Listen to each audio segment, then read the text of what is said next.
what is absolutely fascinating for me was that civilizations that adopted money, particularly the Lydians and then the Greeks, they seemed to acquire a competitive advantage over other civilizations. And I thought, why was that? Like, so for example, how did the Greeks, a tiny little civilization, fight off the Persians, which is a massive empire for so long? Why did the Greeks break the intellectual ceiling?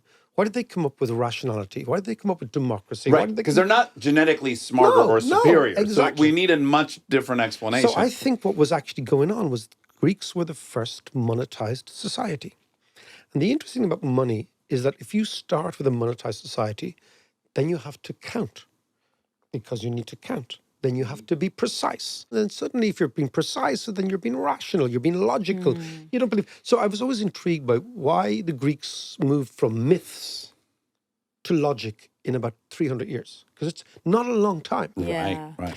I argue in the book that one of the reasons they did this is they were the first monetized society. And a monetized society requires precision. And precision requires you to be logical. And logical requires you to be rational. And rational requires you to question.